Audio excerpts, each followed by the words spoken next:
नमस्कार प्यारे विद्यार्थियों, मैं धर्मेंद्र बघेल और मेरे सहयोगी विनय वरकड़े सर नीति एग्री एकेडमी के यूट्यूब चैनल में आपका स्वागत है।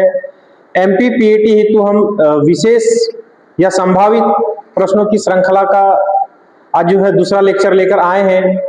पहला जो सेशन होगा इसमें AG1 का होगा जो विनय वरकड़े सर के द्वारा प्रेजेंट किया जाएगा, और दूसरा सेशन जो होगा मेरे द्वारा AG2+3 का। प्यारे बच्चों सभी को नमस्कार। मैं विनय वरकड़े फिर से पुनः आप लोगों के लिए केमिस्ट्री के बहुत अच्छे क्वेश्चन लेकर आया हूं। तो क्वेश्चनों को हल करते हैं। निम्नलिखित में से कौन सा कोशिकांग प्रोटीन संश्लेषण का केंद्र होता है? प्रोटीन को संश्लेषण करने वाला केंद्र बताना है। प्लाज्मा झिल्ली।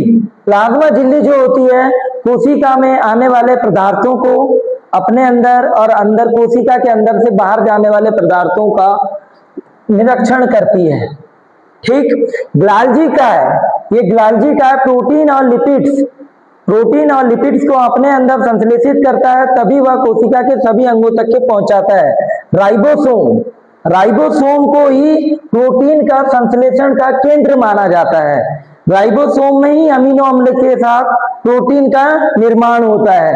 लाइसोसोम, इसे आत्मघाती थैली कहा जाता है। आत्मघाती थैली कोशिका में कोई भी अगर एक भी अंग अगर क्षतिवश नुकसान हो गया तो उसे इस लाइसोसोम में पाए जाने वाले एंजाइम उसे पचा देते, पाचन क्रिया या फिर नष्ट कर देते हैं। ठीक है। ग्लाल्जी काय को डाकघर भी कहा जाता है। राइबोसोम को प्रोटीन की फैक्ट्री भी कहा जाता है। प्रोटीन की फैक्ट्री। तो अपना सही आंसर क्या होगा? प्रोटीन संश्लेषण का केंद्र क्या होता है? राइबोसोम। नेक्स्ट क्वेश्चन देखते हैं। निम्नलिखित में से कौन सा एक ऐसा एंजाइम है, एंजाइम के बारे में बताना है, जो स्टार्च का माल्टोज में परिवर्तन करता है? स्टार्च का माल्टोज में परिवर्तन कौन करता है? एंजाइमों के नाम बताना है। पहला है इन्वर्टेज, दूसरा दिया हुआ है जाइमेज, तीसरा दिया हुआ है माल्टेज, चौथा दिया हुआ है डायस्टर। आप भी बता सकते हो। इन्वर्टेज एंजाइम जो होता है यह ग्लूकोज स्टार्च को ग्लूकोज और फ्रक्टोज में तोड़ने के, ग्लूकोज और फ्रक्टोज को अगर तोड़ना है तो किस एंजाइम से होता है? Invertase enzyme. दूसरा है जाइमेज एंजाइम। जाइमेज एंजाइम ग्लूकोज को किण्वन क्रिया में सहायता प्रदान करता है, तभी हमें एल्कोहलिक समूह की प्राप्ति होती है। नेक्स्ट है माल्टेज। माल्टेज जो होता है स्टार्च को ग्लूकोज के दो अणु में तोड़ता है। तीसरा है डायएस्टर। यही एंजाइम है जो स्टार्च का माल्टोज में परिवर्तन करता है। स्टार्च का माल्टोज में अगर कोई परिवर्तन करता है तो कौन सा एंजाइम है? डायएस्टर। नेक्स्ट क्वेश्चन देखते हैं। निम्नलिखित में से किसमें नाइट्रोजन तत्व निरपवाद की मीनिंग है कि कौन सा ऐसा तत्व है जिसमें नाइट्रोजन की उपस्थिति पाई जाती है? हमें बताना है नाइट्रोजन की उपस्थिति इन चारों में से किस में पाई जाती है? सही, कार्बोहाइड्रेट समूह आप जानते हो CO2, जिसमें कार्बन, हाइड्रोजन, ऑक्सीजन पूर्णतः बंधित होते हैं, पाए जाते हैं। वसा उच्च वसीय एस्टर अम्ल होते हैं, उच्च वसीय, जिससे साबुन वगैरह का निर्माण होता है। प्रोटीन क्या है? प्रोटीन किससे बनता है? तो अमीनो अम्ल से। किससे बनता है? अमीनो अम्ल से। अमीनो अम्ल का अणुसूत्र होता है NH2। तो हमें पता है कि यहाँ नाइट्रोजन उपस्थित है। नाइट्रोजन की क्या दिखा रहा है? उसमें उपस्थिति दिखा रहा है। किस में दिखा रहा है? प्रोटीन में। तो अपना सही आंसर क्या होगा बच्चों? प्रोटीन। क्या होगा? प्रोटीन। तीसरा दिया हुआ है, नेक्स्ट दिया हुआ है स्टार्च। स्टार्च के बारे में जानते हो, स्टार्च का अणुसूत्र होता है C6H10O5N। इसमें नाइट्रोजन की उपस्थिति दिखाई दे रही है क्या आप लोगों को? नहीं, इसलिए स्टार्च इसमें गलत हो जाएगा। ठीक है, सही आंसर क्या है? प्रोटीन। अगले क्वेश्चन की ओर बढ़ते हैं। प्रकाश संश्लेषण में निम्नलिखित में से किस वर्ग के यौगिकों का निर्माण होता है? सिर्फ इसमें हमें बताना है कि यौगिकों का निर्माण किस वर्ग में होता है। प्रोटीन में होता है। प्रोटीन अमीनो अम्ल का एक एस्टर है, अमीनो अम्ल। वसा उच्च वसी क्रिस्टल है।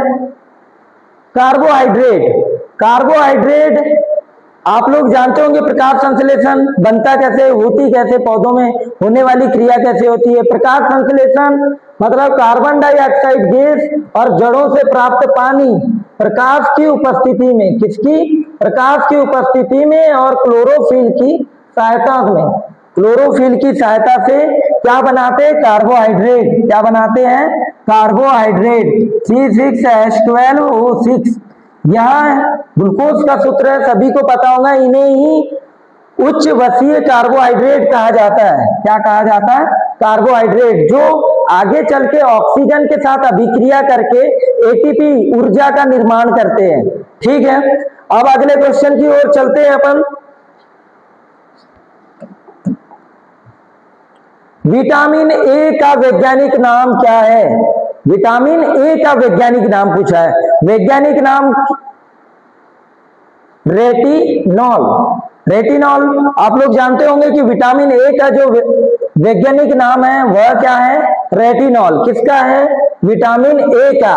थायमीन, थायमीन है विटामिन B1 का। किसका? B1 का।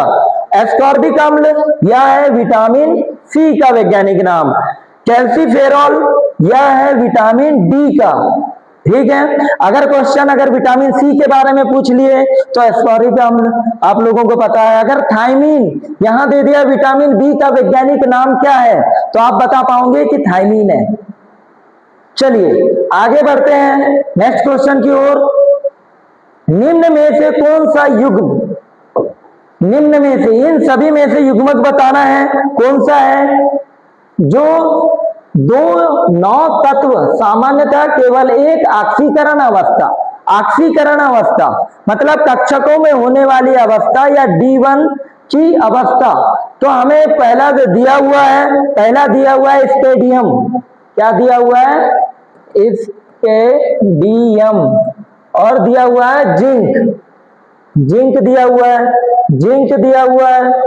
और कॉपर दिया हुआ है, कॉपर दिया हुआ है।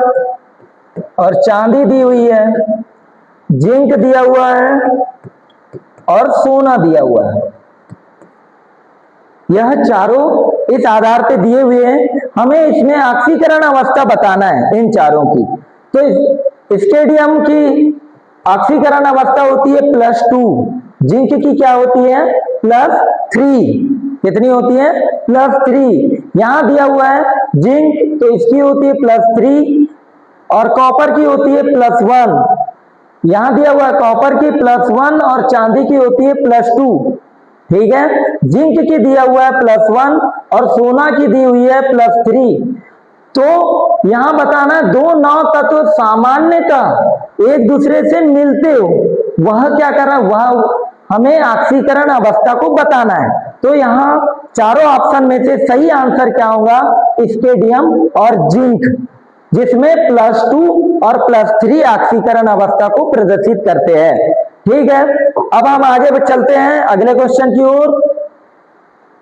क्वेश्चन है संक्रमण धातु आयन अंतरकाशिकीय यौगिक बनाते हैं क्योंकि।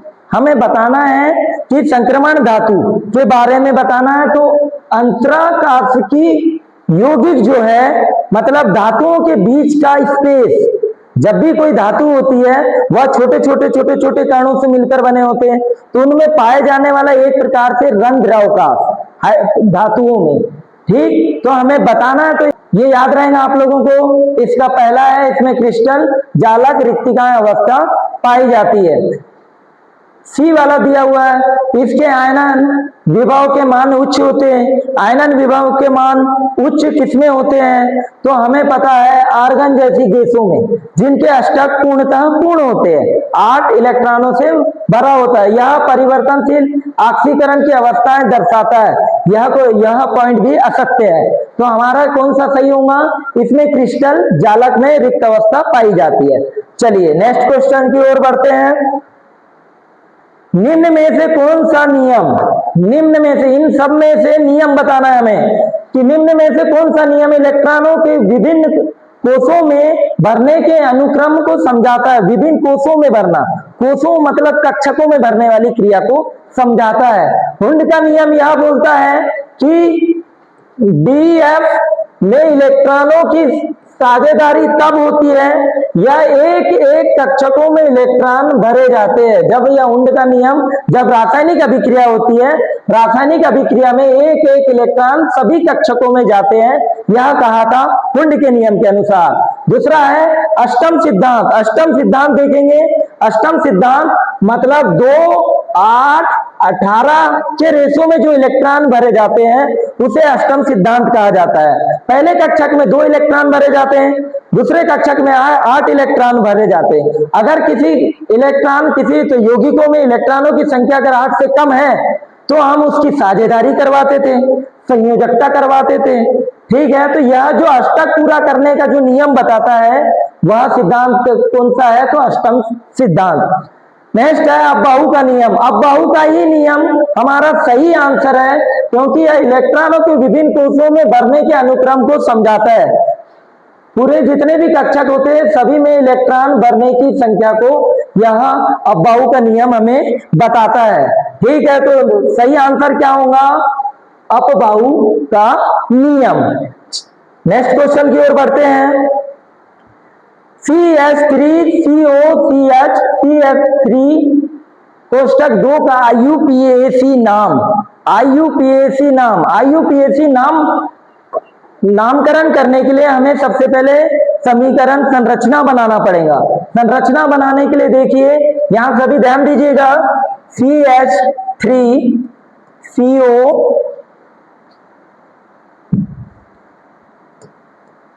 डबल बंद O CH3 2 बार है। CH3 कितने बार है? 2 बार है। किससे जुड़ा हुआ है? CH समूह से जुड़ा हुआ है। कार्बन किसके साथ जुड़ा है? O, तो इसे कहते हैं कीटोन समूह। कौन सा समूह? कीटोन समूह। IUPAC नामकरण करने के लिए सबसे पहला नियम होता है कार्बन की सबसे लंबी चेन का, सबसे लंबी कार्बन की चेन का संकलन करना या नंबरिंग करना। ठीक है, तो हम इस ओर से नंबरिंग करते हैं, ये पहला कार्बन, ये दूसरा कार्बन, ये तीसरा कार्बन और ये चौथा कार्बन। 4 कार्बन हो गए। अगर आप लोगों को लग रहा है इधर से नंबरिंग करना है तो पहला कार्बन, दूसरा कार्बन, तीसरा कार्बन, चौथा कार्बन। ठीक है, कितने कार्बन हो गए? 4। कितने कार्बन हो गए? 4 कार्बन। सबसे पहला जो क्रियात्मक समूह है वो किस ओर से जुड़ा हुआ है? इस ओर से जुड़ा हुआ है। ठीक है, तो हमें कार्बन की चेन किस ओर से करना है नंबरिंग? CH3 तरफ से। ठीक है, तो यह वाली नंबरिंग रहने देते हैं हम, बाकी नंबरों को हटा देते हैं। ये हम हटा रहे हैं CH3। कीटोन समूह है, कीटोन समूह के लिए सफिक्स क्या लगता है? ONE, यह सफिक्स लगता है। अब देख लेते हैं, पहला, दूसरा, तीसरा, तीसरे कार्बन में क्या जुड़ा हुआ है? CH3। क्या जुड़ा हुआ है? CH3। कौन से नंबर में है? तीसरे नंबर के कार्बन में, 3 मैथिल। ठीक है, ये हो गया 3 मैथिल। अब देखना है कितने कार्बन है, कितने कार्बन है? तो 4 कार्बन है। 4 कार्बन को क्या बोलते हैं? ब्यूट। 4 कार्बन को क्या बोलते हैं? ब्यूट। अब देखिए दूसरे में कौन सा क्रियात्मक समूह जुड़ा हुआ है? कीटोन। कीटोन का समूह क्या लगता है? दूसरे कार्बन में कौन सा समूह जुड़ा हुआ है? कीटोन। कीटोन का सफिक्स क्या लगता है? ONE। तो हमारा सही आंसर हो जाएगा 3 मेथिल 2 ब्यूटेनोन।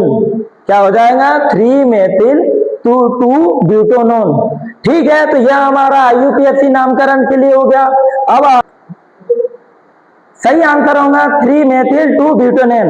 अब आगे का सेशन चालू करेंगे बघेले सर, आप जुड़े रहिएगा। धन्यवाद। प्यारे विद्यार्थी नमस्कार। तो अब हम शुरू करते हैं फसल उत्पादन से संबंधित कुछ प्रश्न।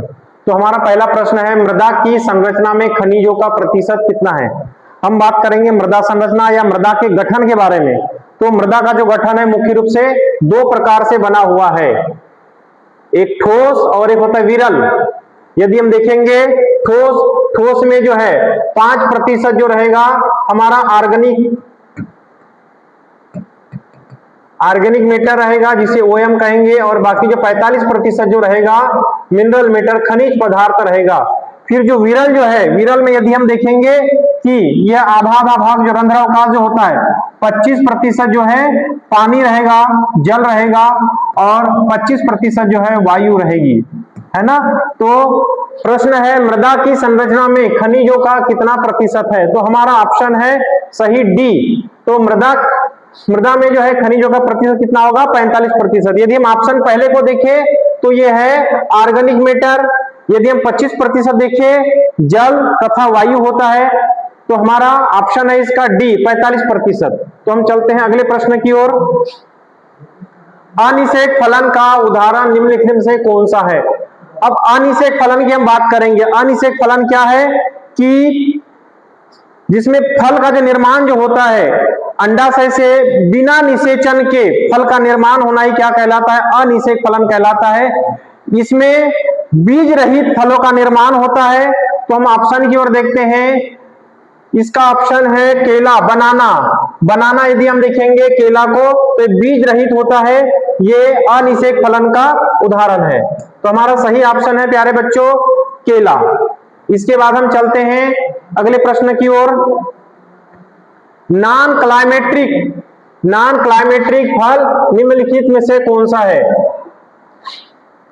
अब हम देखेंगे क्लाइमेट्रिक और नॉन क्लाइमेट्रिक के बारे में।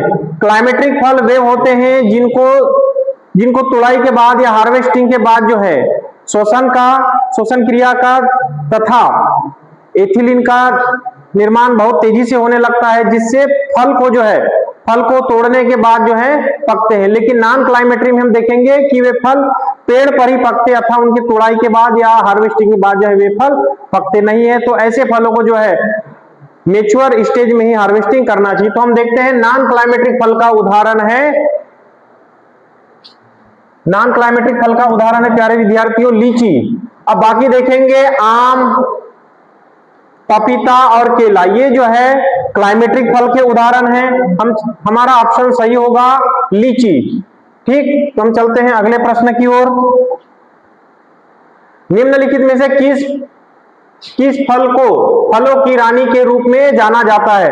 हमने देखा था कि फलों का राजा, फलों की रानी। तो हम देखते हैं फलों का राजा जो है आम है। फलों की रानी के बारे में यदि हम बात करेंगे तो यहाँ पे आता है लीची। यदि मान लो लीची ऑप्शन नहीं होता है तो उस कंडीशन में जो है मैंगोस्टीन होगा। क्या होगा, मैंगोस्टीन।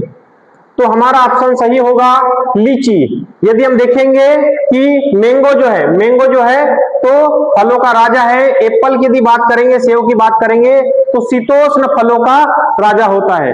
तो हमारा सही ऑप्शन है प्यारे विद्यार्थियों लीची। तो हम चलते हैं अगले प्रश्न की ओर। निम्नलिखित में से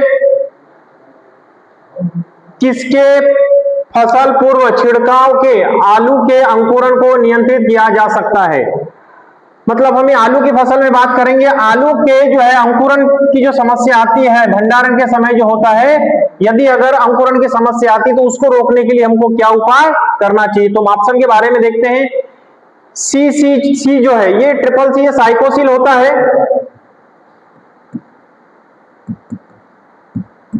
साइकोसिल होता है जो पौधे के जो है जड़ों का निर्माण करता है तथा जड़ों का विकास वृद्धि करता है। इसके बाद हम देखेंगे आईबीए जो है ये एक ऑक्सिन का भाग है जो कटिंग के दौरान जो है रूट को प्रमोट करता है, जड़ों का निर्माण करता है। IBA indole butyric acid, naphthylic acetic acid की बात करेंगे जो फलों में फल तथा फसलों में फलों का झड़ना तथा फूलों का झड़ना नेप्थिलिक एसिड के एसिड छिड़काव करने से क्या हो जाता है, नियंत्रण हो जाता है। हम देखते हैं MH मतलब मेलिक हाइड्रा ऑक्साइड, इसके छिड़काव से आलू की फसल के हार्वेस्टिंग के पहले जो है इसके छिड़काव करने से आलू के भंडारण के समय जो है आलू में अंकुरन नहीं आता है। तो हमारा सही ऑप्शन है प्यारे विद्यार्थियों MH मेलिक हाइड्रा ऑक्साइड। इसके बाद चलते हम अगले प्रश्न की ओर। बटन बनना, बटन या बॉटनिंग इज फिजियोलॉजिकल डिसऑर्डर, जो एक भौतिक विकार होता है बटन का बनना, ठीक, बटन का बनना भौतिक विकार होता है। तो हम इसमें देखेंगे कि आलू, हमारा पहला ऑप्शन है आलू, बटन मशरूम, फूलगोभी और मटर। हम देखेंगे कि बॉटनिंग जो है फिजियोलॉजिकल डिसऑर्डर जो है ये फूलगोभी का है, ये फूलगोभी का फसल डिसऑर्डर है। इसमें हम देखिए ये जो है नाइट्रोजन की कमी के कारण होता है। किसके कारण होता है, नाइट्रोजन की कमी के कारण जो है यह बॉटनिंग होता है, जिसमें तना खोखला हो जाता है तथा पुष्प जो है छोटे रह जाते हैं। हम देखेंगे फूलगोभी में ब्राउनिंग होता है, जो बोरान तत्व की कमी के कारण होता है। फूलगोभी विप्टेल नामक बीमारी होती है, मोलिब्डेनम पोषक तत्व की कमी के कारण होता है। तो हमारा सही ऑप्शन है फूलगोभी। तुम चलते हैं अगले प्रश्न की ओर। मूली की गंध निम्नलिखित में से किसके कारण होती है। मूली की गंध मतलब मूली में एक विशेष प्रकार का तीक्ष्ण गंध होता है, घटक होता है, जो तीखापन होता है, ये किसके कारण होता है। तो हम देखते हैं ऑप्शन सिग्रिनिन जो होता है, सिग्रिनिन जो है ये क्रूसीफेरी कुल के पौधे, जैसे यदि हम देखेंगे फूलगोभी, पत्ता गोभी में जो एक तीक्ष्ण जो होता है, तीखापन जो रहता है, एक विशेष प्रकार का घटक होता है, वो सिग्रिनिन जो है पत्ता गोभी, फूलगोभी में होता है। केरोटीन जो होता है गाजर का पीला रंग जो है वो केरोटीन के कारण होता है। हम देखेंगे एलाइल डाइसल्फाइड के बारे में बात करेंगे। एलाइल डाइसल्फाइड जो है ये प्याज के तीखापन जो होता है एलाइल डाइसल्फाइड के कारण होता है। आइसोथायोसाइनाइड के कारण जो है ये मूली में जो तीखापन आता है, एक विशेष प्रकार का घटक होता है। मूली का जो तीखापन किसके कारण होगा, आइसोथायोसाइनाइड के कारण। तो हमारा आंसर होगा आइसोथायोसाइनाइड। तो हम चलते हैं अगले प्रश्न की ओर। भिंडी का फल, फ्रूट टाइप्स ऑफ ओकरा, भिंडी का फल किसका प्रकार है। हमने देखा था कि फलों को जो है विभिन्न प्रकार से बांटा गया है, फल सब्जियों को। तो हम देखते हैं कैप्सूल, बेरी, फल्ली और पेपो के बारे में। हम देखेंगे बेरी वे फल होते हैं जैसे कि टमाटर, अंगूर, ये जो है बेरी है। फलियां जो पोट से लगती है। हम पेपो के बारे में बात करेंगे, जो कद्दू कुल के जो फल होते हैं वो पेपो प्रकार के होते हैं। हमारा सही ऑप्शन होगा कैप्सूल। तो प्यारे विद्यार्थियों भिंडी का जो फल है वो है कैप्सूल। तुम चलते हैं अगले प्रश्न की ओर। मूली की बीज दर कितनी है। मूली का वैज्ञानिक नाम है रेफेनस सेटाइवस, क्रूसीफेरी कुल का पौधा है। यदि हम इसकी बीज दर देखेंगे तो 9 से 12 किलोग्राम। तो हमारा सही ऑप्शन होगा 9 से 12 किलोग्राम। ठीक है, तो हम चलते अगले प्रश्न की ओर। निम्नलिखित में से कौन सा उर्वरक मूंगफली की फसल में उपयोगी होता है। अब हम देखते हैं मूंगफली की फसल। मूंगफली का नाम क्या है, अरेकिस हाइपोजिया, ग्रेमिनी कुल का पौधा है। तिलहनी फसल में जो है इसका मुख्य स्थान है। यदि मूंगफली में देखेंगे, मूंगफली तिलहनी फसल है। तिलहनी फसल में जो है सल्फर पोषक तत्व का महत्वपूर्ण रोल होता है। तो हम देखते हैं डीएपी जो एक मिश्रित उर्वरक है, जिसमें नाइट्रोजन की मात्रा होती है 18% तथा फास्फोरस की मात्रा होती है 46%। ठीक, एसएसपी जो होता है single super phosphate, SSP single super phosphate होता है, जिसमें 16% जो है फास्फोरस होता है, 12% जो है सल्फर होता है और 21% जो है कैल्शियम होता है। तो हम देख है ना। इसके बाद टीएसपी ट्रिपल सुपर फास्फेट, जिसमें 48% जो है फास्फोरस की मात्रा होती है। रॉक फास्फेट जो है यह फास्फेटिक उर्वरक है, जिसमें 20 से 30% फास्फोरस होता है। तो हम देखते हैं मूंगफली तिलहनी फसल है। तिलहनी फसल में जो है सल्फर का विशेष योगदान होता है। तो हम देखेंगे कि मूंगफली की फसल के लिए कौन सा उर्वरक सर्वोत्तम होगा या अच्छा होगा, तो एसएसपी सिंगल सुपर फास्फेट। तो प्यारे विद्यार्थियों, ये था हमारा आज का सेशन। अब आगे भी जो है हम प्रश्नों की विशेष श्रृंखला लेकर आएंगे। तब तक के लिए धन्यवाद।